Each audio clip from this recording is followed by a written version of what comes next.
जी, किताब में तो मेरा कंट्रीब्यूशन है और मेरी अपनी बेटी है, उसके ऊपर हमने लिखा है। यूनाइटेड नेशंस ने मुझे जो पोलियो कैंपेन था उसके लिए एम्बेसडर बनाया था और उसके सफलता के बाद गर्ल चाइल्ड के ऊपर भी मुझे एम्बेसडर बनाया है। और हम सब मिल करके इसी लक्ष्य में काम करते हैं कि जो नारी जो है वो देश की 50% शक्ति होती है,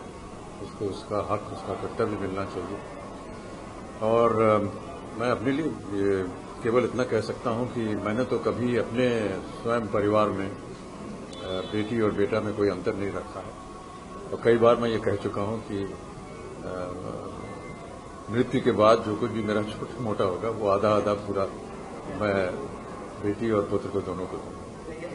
इस तरह की संस्थाएं जैसे कि प्लान इंडिया है और जिस तरह का काम ये कर रही हैं, ये केवल इसी ध्येय और लक्ष्य से कर रही हैं कि नारी को एक ऐसा दर्जा दिया जाए, उनकी देखभाल की जाए। निर्भया कांड जो था वो बहुत ही घिनौना कांड था और मेरा ऐसा मानना है कि समाज भी बहुत सचेत हो गया है। जब निर्भया कांड हुआ तो आपने देखा कि सड़कों के ऊपर वो लोग निकले जिनके पास कोई राजनीतिक लक्ष्य नहीं था या न ही उन्हें किसी ने प्रोत्साहित किया था। उनको स्वयं लगा कि ये समाज के खिलाफ एक काम हुआ है और किस तरह से उन्होंने सरकार को, सिस्टम को प्रभावित किया कि वो एक न्याय निकालें, एक कानून निकालें। और मैं समझता हूं कि इस तरह के और कार्यक्रम होंगे और जब कभी भी मेरी आवश्यकता पड़ेगी किसी चीज को बढ़ावा देने के लिए तो मैं हमेशा सामने आऊंगा, क्योंकि मैं समझता हूं कि जब तक समाज में ये बदलाव नहीं आएगा तब तक समाज जो है वो एक स्तर पर पहुंचना चाहिए जहां पर उसे नारी को स्वीकार करना चाहिए कि वो 50% शक्ति है देश में।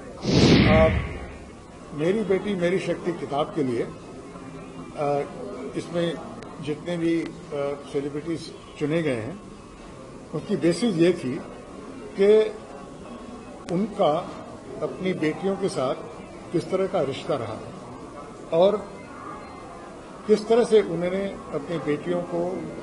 आगे बढ़ने के लिए उत्साहित किया है,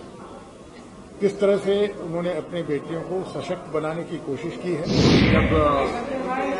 इस किताब के बारे में भी मुझे अप्रोच किया गया था तो भी मैंने यही कहा था कि मैं सचमुच इस बात से सहमत हूं कि बेटी जो होती है वो शक्ति होती है।